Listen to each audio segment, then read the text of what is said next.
अस्सलाम दोस्तों, कैसे हैं आप लोग। मेरा नाम है जीरक और आप देख रहे हैं जिम लाइफ विद जीरक। कैसे मेरे जिम बडीज ट्रेनिंग कर रहे हैं, बॉडी शॉडी बना रहे हैं, जाने बना रहे हैं, चले अच्छी बात है। दोस्तों आज की वीडियो जो टॉपिक है वो थोड़ा सा डिफरेंट है स्टेरॉइड्स पे ही हमारा उसी की नॉलेज पे है, लेकिन थोड़ा सा डिफरेंट है। लोग डिस्कस नहीं करते इस पे। मेरे ख्याल से अगर डिस्कस करते भी होंगे तो बड़े गिनिंदा चुनिंदा लोग होंगे। ठीक हो गया। मेरे कहने का मकसद ये है, आज हम डिस्कस करेंगे कि स्टेरॉइड साइकिल अगर एक डायबिटिक पेशेंट यानी कि शुगर का पेशेंट अगर स्टेरॉइड साइकिल करता है तो उसकी बॉडी पे क्या क्या इफेक्ट पड़ सकते हैं। ठीक हो गया। और अगर उसने कोई स्टेरॉइड साइकिल करनी है जो वो सेफ रह कर सकता है तो वो कौन सी करेगा। लेकिन वीडियो स्टार्ट करने से पहले रिक्वेस्ट है कि मेरे चैनल को सब्सक्राइब कर दें, मेरी वीडियो को लाइक कर दें और बेल आइकन दबा दें ताकि मेरी जितनी भी वीडियोस है टाइम टू टाइम आपको मिलती रहे। तो दोस्तों हम डिस्कस करते हैं कि स्टेरॉइड्स का बेसिकली शुगर यानी कि डायबिटीज के साथ क्या ताल्लुक है। इसका बिल्कुल एक ताल्लुक है। जितनी भी एनाबॉलिक स्टेरॉइड्स होती हैं जब आप वो इंजेक्ट करते हैं या आप उसको खाते हैं वो वक्ती तौर पे आपका जो है ब्लड शुगर लेवल को इंक्रीज करती है। अब वो बेशक एक डायबिटिक पेशेंट हो या नॉन डायबिटिक पर्सन हो, दोनों के अंदर जो है वक्ती तौर पे जो है शुगर जो होती है स्पाइक करती है, क्योंकि एक इंसान का जो लीवर होता है वो स्टेरॉइड साइकिल के दौरान जो है वो ज्यादा शुगर को प्रोड्यूस करता है। इसलिए मैं दोबारा रिपीट कर दूं कि डायबिटिक हो नॉन डायबिटिक हो दोनों के अंदर जो है शुगर लेवल स्पाइक करता है।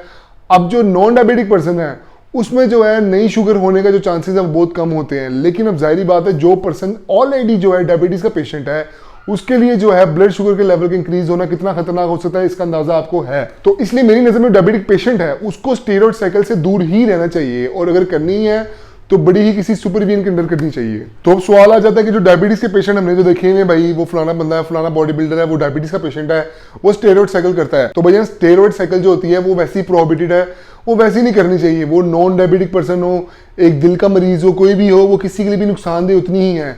लेकिन डायबिटीज का पेशेंट जो होता है वो ऑलरेडी इस बीमारी से जूझ रहा होता है ब्लड शुगर लेवल से उसके इंक्रीज से, तो इसलिए स्टेरॉइड साइकिल के यूज से उसका जो ब्लड शुगर लेवल है वो मजीद इंक्रीज हो जाता है।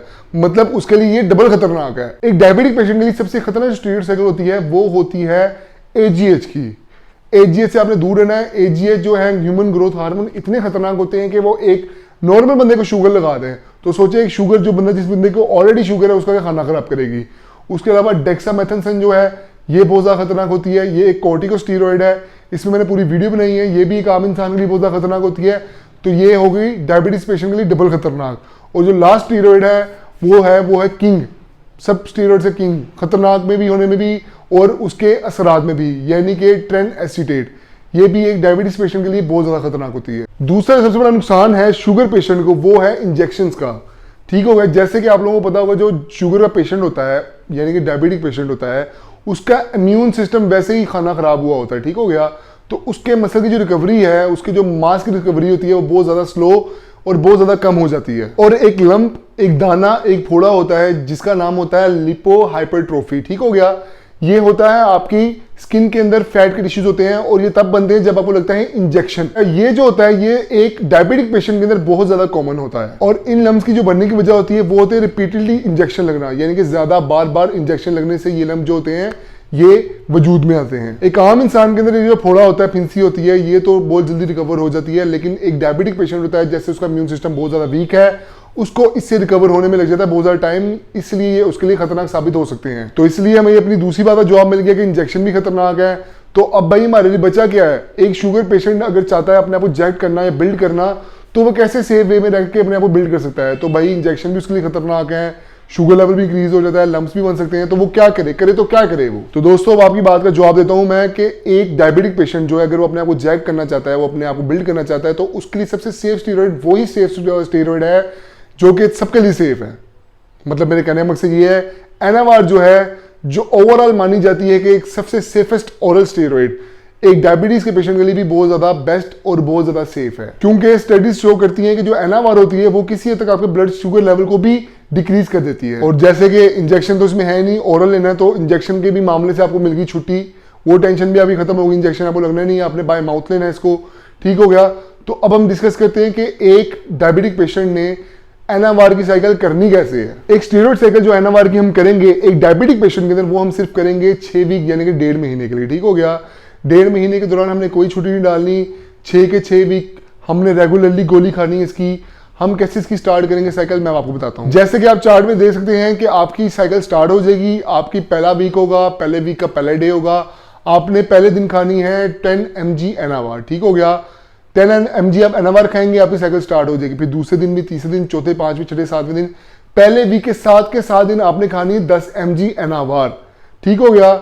इसके बाद आपने अपना पहला वीक कर देना क्लोज। उसके बाद आपका दूसरा वीक स्टार्ट हो गया। दूसरे वीक में अपनी एनावार की डोज को आपने बढ़ा देना। ठीक हो गया।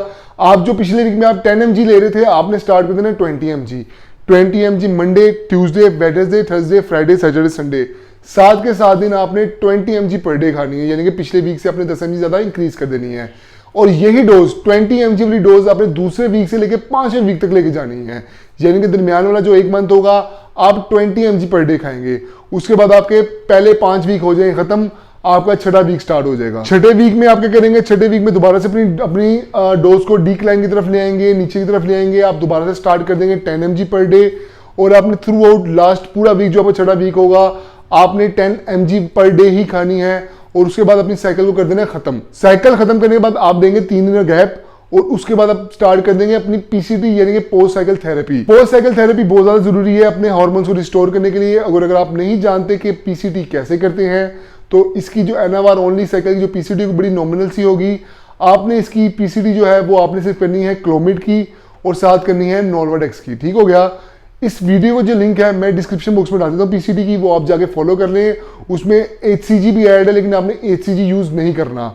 और इसके अलावा आपने प्रिकॉशंस भी साथ लाजमी करने हैं, क्योंकि ज़ाहिर बात है पहले ही जो है डायबिटिक पेशेंट हैं, आपको इश्यूज हो सकते हैं स्टीरॉयड साइकिल के दौरान। तो इसके लिए आपको साथ साथ प्रिकॉशंस करने यानी कि एहतियात करना बहुत ज़्यादा ज़रूरी है। तो उन एहतियातों की यानी कि प्रिकॉशंस जो वीडियो है मैंने बनाई हुई है ऑलरेडी, 2 वीडियोस हैं, वो जाके वीडियोस आप देख लें। उन दोनों वीडियो से जो लिंक है मैं डिस्क्रिप्शन बॉक्स में डाल देता हूँ, वो जाके देख लें, आपको बहुत ज़्यादा फायदा होगा। और जो नुकसान रह जाएंगे, इवन ये सेफ स्टीरॉयड है लेकिन फिर भी नुकसान तो होते ही होते हैं, तो उनसे बचने के लिए हम ये प्रिकॉशंस फॉलो करेंगे। तो दोस्तों मेरी आज की वीडियो कैसी लगी, hope you like the video. अगर मेरे कंटेंट को पसंद करते हैं तो मेरे चैनल को सब्सक्राइब करें, मुझे बताएं, सजेस्ट करें। मैं डेली वीडियो बना रहा हूँ, इंशाल्लाह डेली अपलोड करूंगा।